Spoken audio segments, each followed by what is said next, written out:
Straight ahead on IU NewsNet, Hurricane Helene slams into Florida, but it may impact our weekend plans right here in Bloomington. We'll tell you what to expect.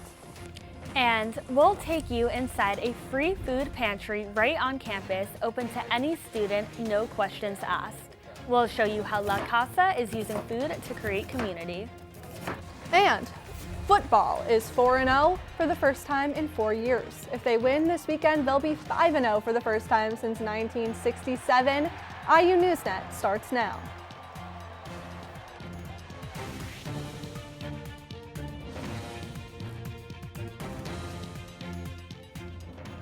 The Category 4 hurricane coming ashore in Florida tonight will bring strong wind and potential power outages right here to Bloomington tomorrow.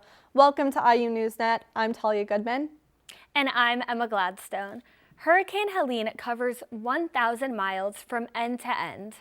As it moves north, it will lose some steam, but forecasters say it will affect southern Indiana with up to 50-mile-an-hour winds. We will feel effects of the hurricane here Friday afternoon, making the start to the weekend a bit tough to navigate. But in Florida, my home state, it is a crisis right now. Florida State University junior Nayla Sanchez is taking the evacuation order from Tallahassee seriously. The news came out and they said it was just going to continue getting worse. So all of my parents, everyone's parents, they were just demanding everyone to leave. She and a friend hit the outer bands of Hurricane Helene on their drive south to Orlando. Oh yeah, it was pouring. We could barely see a thing. The monster hurricane was still offshore. It's pretty far away, and that's just like a little bit of a gust of what we're gonna, expect. But the monster storm is already moving at an historic rate. IU expert in atmospheric sciences Paul Staten explains how a storm 700 miles from Bloomington can affect our weather by Friday. You get some pretty unsettled weather. You'll get a fair bit of rain, and like you said, gusty winds. Forecasters say Bloomington could get not only hard rain, but sustained 50-mile-an-hour winds, enough to knock down power lines. That means preparing now. Rainy, cloudy, and gusty winds from time to time. For Bloomington, with Parents' Weekend approaching, the timing couldn't be worse. Of course, things could change, but right now it's looking pretty sure. Forecasters say the wind tomorrow will be strong and sustained, increasing the risk for power outages. So now is the time to be sure your electronics are charged. By Saturday, the wind should die down. The football game is scheduled for noon. Another big story affecting campus, the IU Funding Board announced huge cuts in funding to student-run events. President Larry McDowell says the board will now only support 100 events with a $2,000 cap per organization. Last year, it was almost 10 times that much.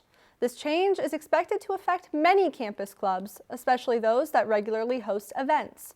The president of IU Smash, a campus gaming club, says his club has been budgeting for tournaments since last year. Now, they're trying to figure out how to afford them. To put it simply, it's just absolutely devastating right now. Going down to 10% of our originally allocated money that we're used to getting is a giant blow. IU Smash is working hard trying to figure out how to pay for events for which they've already budgeted and planned. Indiana University is marking Anti-Hazing Week, shedding light on the damaging and even deadly risks of hazing. As students embrace campus life, this week focuses on educating and encouraging them to report hazing, which can range from abuse to humiliation. It's often hidden due to fear and peer pressure. A new Indiana law now requires universities to publicly report proven hazing incidents. This Tuesday, the House passed the bipartisan Stop Campus Hazing Act to improve hazing reporting and mandate prevention programs nationwide. At IU, groups like the Student Involvement and Leadership Center, Panhellenic Association, and IU Student Government have organized events to raise awareness. This week also gives us an opportunity to kind of help create a culture of care and a campus where students feel comfortable to report hazing. With workshops on consent, intervention, and anonymous reporting now underway, IU is reinforcing its zero-tolerance stance. Only one Indiana university made the top 20 in the latest rankings by U.S. News and World Report, and it isn't IU. Notre Dame came at number 18 nationally, but is ranked first in the state. Nationally, Purdue is ranked 46th best, and IU remained unchanged at 73. When you consider only public universities, IU's national ranking climbs to 34th best, and Purdue rises to number 18. Despite being one of the most influential rankings in higher education, the U.S. Education Secretary has, in the past, called the rankings a joke. The last time IU Bloomington had a chancellor was 20 years ago, from 2004 to January 2006. Now, IU President Pamela Whitten is looking to hire a chancellor to oversee all campus operations for the Bloomington campus, such as budget and student affairs. IU NewsNet's Emma Herway looks into the reasons why. Emma? Thanks, guys. I'm here outside of the administration building on the IU Bloomington campus, where another person may be setting up an office soon. Back in August, President Pamela Whitten appointed co-chairs and a committee to head the search for an executive vice president and chancellor of IU Bloomington. The IU Board of Trustees approved the reestablishment of the chancellor role at its June meeting. Among other things, the new leader's role will be to foster increased faculty participation in decision-making and work on community relations. The plan for the future, as I understand it, is we're going to have both a provost and a chancellor. It seems like a duplication of effort, or it seems as though you're essentially hiring two people to do the job that one person has traditionally done. This search comes just months after an overwhelming majority of faculty voted no confidence in Whitten. In an IU Today release, Whitten said, quote, "The challenges of higher education paired with the size and complexity of the Bloomington campus have made it clear that a chancellor is needed, and this critical leadership role will help us in our constant pursuit of excellence." Isaacson Miller, a top executive search organization in the country, will be assisting with this chancellor search. For IU NewsNet, I'm Emma Herway. Back to you guys. We are less than 6 weeks away from the presidential election. Many IU students are planning to vote either here in Indiana or absentee in their home state. IU NewsNet's Caroline Geib tells us how it works and where to go on campus to vote. Caroline? Thanks, guys. I'm here outside of IU's designated on-campus polling place, the IMU. Students living in Bloomington precincts 5, 18, 19, and 23 can vote here in person on Presidential Election Day, November 5th. Voting will take place in the Student Involvement Tower. College voters can register to vote in two places: the address they live while attending school or their home address. For those who wish to register with their home address, you can use vote.org to check if you're registered to vote and view your state policies for how to request a vote-by-mail ballot. For anyone who plans to register to vote in Indiana, voter registration will end Monday, October 7th. I think the reason that we vote ultimately is a matter of, it's a practice in self-respect. It's a practice in being able to show to the people who are in office that we matter, that our lives matter, and that our concerns matter. The most recent polls indicate the race between Democrat Kamala Harris and Republican Donald Trump is too close to call. Vice presidential candidates Tim Walz and J.D. Vance will debate next Tuesday, October 1st at 9, broadcasted on CBS. For IU NewsNet, I'm Caroline Geib. Back to you guys at the desk. When we come back, how Kelly students can now make music their business. We'll tell you about a new degree available. Plus, an iconic Bloomington drive-in is starting a brand new tradition. We'll show you what this means for film lovers and how you can join in on the fun and frights for free this October.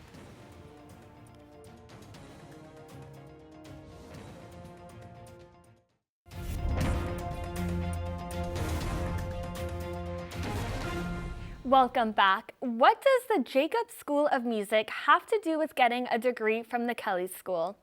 It's about specializing in the business of music. Our own Riley Woodall tells us more about the new degree option. Riley? I'm standing outside the Jacobs School of Music, where a new Bachelor of Science in Music Business degree program has just been approved by the Indiana Commission for Higher Education. It's a partnership between Jacobs and the Kelley School of Business. The new degree will give students the opportunity to learn the extensive range of professions in the music industry. This includes venue promotion and management, concert management, talent representation, and more. Director of Music Business Michael Samus is excited about what this new degree will bring current and future students. I've always found in my career that the most successful musicians are the one who understand the business. They understand where their money comes from. They understand the peaks and valleys of being a musician, both from a creative perspective and from an economic perspective. And those are always the people who are more successful. The program will prepare graduates to work with a wide range of businesses and companies across the globe. Now, back to you. Money may be tight right now for most of us, but the Indiana University Dance Marathon managed to break fundraising records on its annual Day of Hope last week. IUDM volunteers raised more than $680,000 in 24 hours, beating the previous record set in 2022 by nearly $7,000. Day of Hope is the key fundraising day for Dance Marathon. Now, the countdown to the big weekend is on. IUDM starts Friday, November 15th and runs through Sunday, the 17th. The Hillel Foundation at Indiana University has appointed a new executive director, and he knows IU well. Jeff Lincoln is an IU graduate with a degree in Near Eastern languages and culture and a certificate in Jewish studies. Lincoln most recently oversaw operations at the Jewish Federation of Greater Indianapolis as its Chief Community Operations Officer. Lincoln takes over for Rabbi Sue, who recently retired after 35 years at Hillel. Free food, that's not something college students are used to hearing, but now it's something they have access to every week. There's a new place that offers free food with a goal of reducing food insecurity on campus. Free produce, no questions asked. That's what La Casa, the Latino Cultural Center at IU, has begun offering. Are you going to have the greens and the bok choy? I can just take all that. Okay. Wait, I don't know how to cook that. The bok choy? Whether it's bok choy or fresh eggs, it's been a game changer for students on campus. La Casa is all about accessibility for students, but it also gives them a place to cook the food they get. And what they're cooking is as varied as the people who go there. It's a lot of variety. I think that's what people like. It's not like just normal stuff that you see every day in the grocery store. It's like bok choy and like certain peppers and stuff like that. So I think students appreciate that. On weekdays, students can pick up fresh produce, eggs, and bread. Not only does the food pantry aim to decrease food insecurity on campus, but it also gives students an opportunity to find a sense of community, cook some delicious food, and simply just hang out with each other. La Casa began as a place for people in the Latino community, but the food pantry is open to everyone. We realize that a lot of students come in and the food that they use is a lot of packaged stuff or like ramen, and obviously we're all on budget, so I completely understand. But I thought, wouldn't it be great if with the help of this now former student named Sid, if we could actually bring whole foods local by local farmers and farmers of people of color, which is pretty awesome, and have a free pantry here at La Casa. Students are already calling ahead to secure bags of produce. La Casa hopes to form a blueprint for every other cultural organization on campus. They hope to jumpstart a trend that begins but does not end with them. The pantry is open 5 days a week, 9 to 9 on Monday through Thursdays, and 9 until 5 on Fridays. Produce deliveries come in on Tuesday afternoons. Now that autumn is here, a historic local venue is expanding its hours to offer film fanatics a fall experience under the stars. Since 1955, the Starlight Drive-In has been lighting up nights and entertaining generations of movie lovers. Now through Halloween, there's a new tradition, Fright Nights. Every Monday and Tuesday through October, you can catch horror film classics projected on the big screen. And best of all, it's free. On Mondays, you can see horror film classics. Tuesdays bring more family-friendly movies. Starlight staff say extending their season with free film is a way to give back to their community after nearly 70 years in business. Who doesn't love a good horror film? And free on a big screen at a drive-in theater right down the road. So, I mean, why not? You can find showtimes for Fright Night screenings on the Starlight Drive-In's website and their Facebook page. But spooky season is not just for scary movies and dressing up for Halloween. For some people, it's a full-time gig. Witchfest took over the downtown Kirkwood area last Saturday. More than 70 vendors set up booths selling crystals, mystic items, and tarot card readings. While Halloween is still a month away, people across Bloomington are already embracing the spirit of the season. When we come back, IU volleyball got a big in-state win against Notre Dame this past weekend. We'll tell you how they are using this momentum going into Big Ten play this week. Plus, why did the IU women's soccer head coach get a red card after the UCLA game? We'll have video from the incident coming up next in IU NewsNet Sports.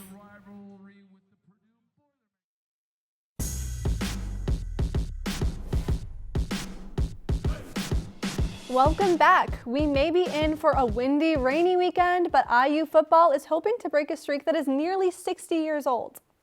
Riley Woodall joins us with IU NewsNet Sports. Riley? Hey, thanks, guys. There's a ton of excitement around Indiana football for Hoosier fans right now. Indiana has a chance to go 5-0 for the first time since 1967. Just getting to 4-0 was 4 years in the making, and it happened in the game against Charlotte. Very hot day at Memorial Stadium last week. That didn't seem to faze the Hoosiers, though. We pick it up second quarter. 10 minutes to play. Indiana ahead 10-7. They add to that here. Justice Ellison up the gut for the 2-yard touchdown. Big blocking up front there by the big men as well. He led the Hoosiers in rushing on Saturday. We'll jump later in the second. 3 minutes to go. 3-point lead for IU. Curtis Rourke under pressure here, steps up in the pocket, evades the defender, and gets into the end zone on 3rd and 6. Quarterback's got some moves now. Hoosiers jump in front 24-14, but they aren't done just yet. 30 seconds before halftime, Rourke finds his man Keyshawn Williams for the 19-yard score. They can beat you on the ground and through the air. Pick your poison. Another dominant win for Indiana football. Final score, 52-14. I think this team has learned a lot.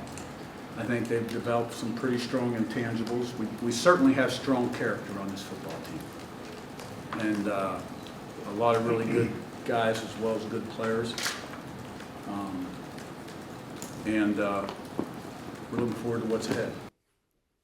On to volleyball, where IU wrapped up its home series with in-state foe Notre Dame on Sunday. After falling in straight sets to the Fighting Irish in South Bend on Friday, the Hoosiers got some good old-fashioned paybacks, defeating ND 3-1. The Irish won a very competitive set 1, but don't call it a comeback. Indiana stormed back to take sets 2 and 3 to force set 4. The Hoosiers then went on a 9-1 run to claim the 4th set and the win over Notre Dame. Serving was the story in this one. The Irish had 17 service errors after giving up only 9 total serving errors on Friday. Something to be said about home court advantage. IU with a huge win gets some momentum heading into Big Ten play. The student section and the fans and the energy in the building is pretty cool, and that's a really good Notre Dame team, and they're going to win a ton of matches. It's a great win for IU. Super proud of the kids.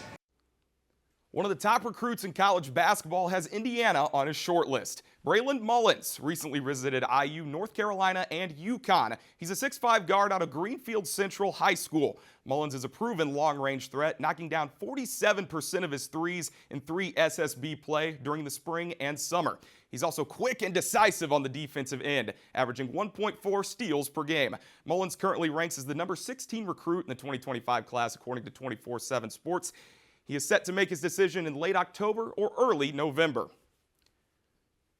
To the pitch we go. Indiana men's soccer took on its second Big Ten opponent of the season, number 21 ranked Maryland, on Friday in Bill Armstrong Stadium.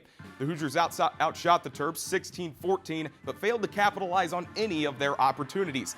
The one and only goal came in the 40th minute when Maryland earned a controversial penalty kick. Sophomore midfielder Leon Cole converted into the bottom right corner. The match was then delayed due to lightning in the 70th minute and resumed on Saturday morning.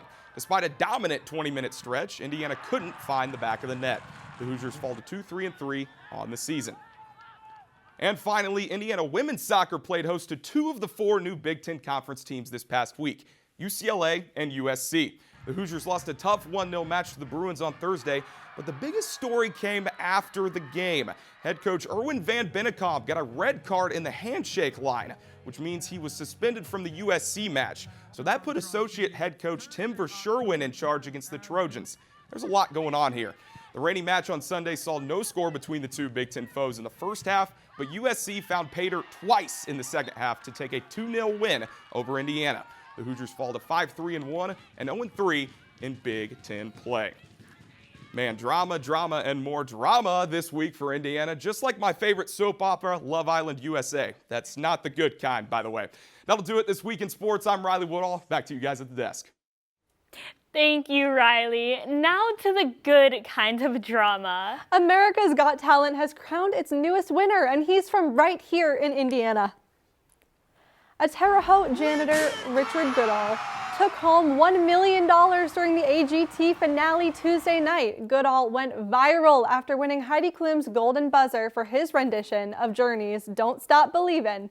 He worked for the same Indiana school district for 23 years, but now he'll be headlining from a slot in Las Vegas.